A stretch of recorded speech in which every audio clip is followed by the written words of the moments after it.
بتبتدي حكايتنا مع شيجرو، شاب مش وسيم خالص، او بمعنى اصح كان شكله وحش، بس هو ما كانش فارق معاه كل ده، ومتقبل نفسه زي ما هو وعايش حياته عادي، برغم ان كل الناس اللي حواليه كانت بتتنمر عليه ودايما بيضحكوا عليه اول ما يشوفوه. بس ده عمر ما كسر شيجرو كان شغال مندوب مبيعات في شركة، والمدير بتاعه كان بيستغل وشه المميز ده علشان يزود المبيعات بتاعته. تصور لما الزبون يشوف وش شيجرو ويضحك، والضحك ده كان بيفتح نفس الزباين ان هم يشتروا. شيجرو كان حلمه الوحيد انه يزرع الفرحة في قلوب كل الزباين، وعمره ما حب يخيب امل حد. وطبعا شيجرو ما كانش ليه حظ مع البنات، ولا كان مطلوب ولا كان محبوب، بس هو بصراحة ما كانش مهتم بالجانب ده، كان عايش حياته عادي وطبيعي. وفي يوم من الأيام شيجرو كان راكب القطر، وفي لحظة حياته اتقلبت 180 درجة. واحدة ست في القطر اتهمته ان هو بيتحرش بيها. شيجرو المسكين ما عملش اي حاجة خالص، بس عشان وشه قبيح كل الناس صدقت الست الكدابة دي. قاموا الناس اتلموا عليه وطردوه من القطر بطريقة مهينة. محدش كان مصدقه ان هو ما عملهاش اي حاجة، لان في الدنيا دي اللي وشه مش حلو بيتعامل بأسوأ وبيشوف الويل.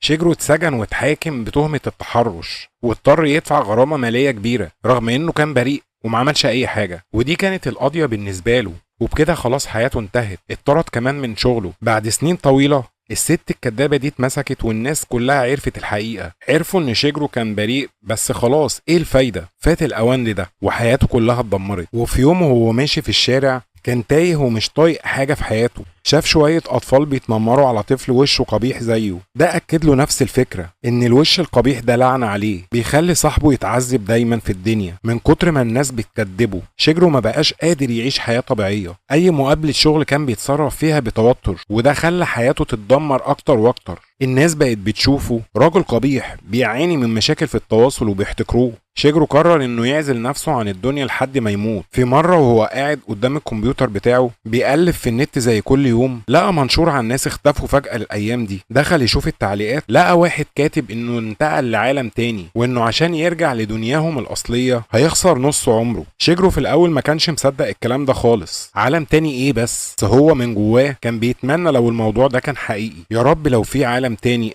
ابدا في حياه جديده. فجاه ظهرت له قائمه على شاشه الكمبيوتر بتحذره، لو اتنقلت لعالم تاني هتفقد نص عمرك لو فكرت ترجع للعالم بتاعك الاصلي. شيجرو لسه مش مصدق، قال اكيد ده حد هكر الكمبيوتر بتاعه وبيتلاعب بيا. بس لما ضغط على التالي ظهرت له قائمه فيها اسمه وسنه، والاغرب ان فيها اختيار لنقاط مظهره، يعني يقدر يغير شكله ويبقى وسيم في العالم التاني. هنا شيجرو عمل حاجة غريبة جدا، حط قيمة كبيرة جدا بالسالب في خانة المظهر، يعني اختياره انه يبقى اقبح من الاول، وده خلاه يكسب اكتر من 10,000 نقطة زيادة. اصل اللعبة دي بتقول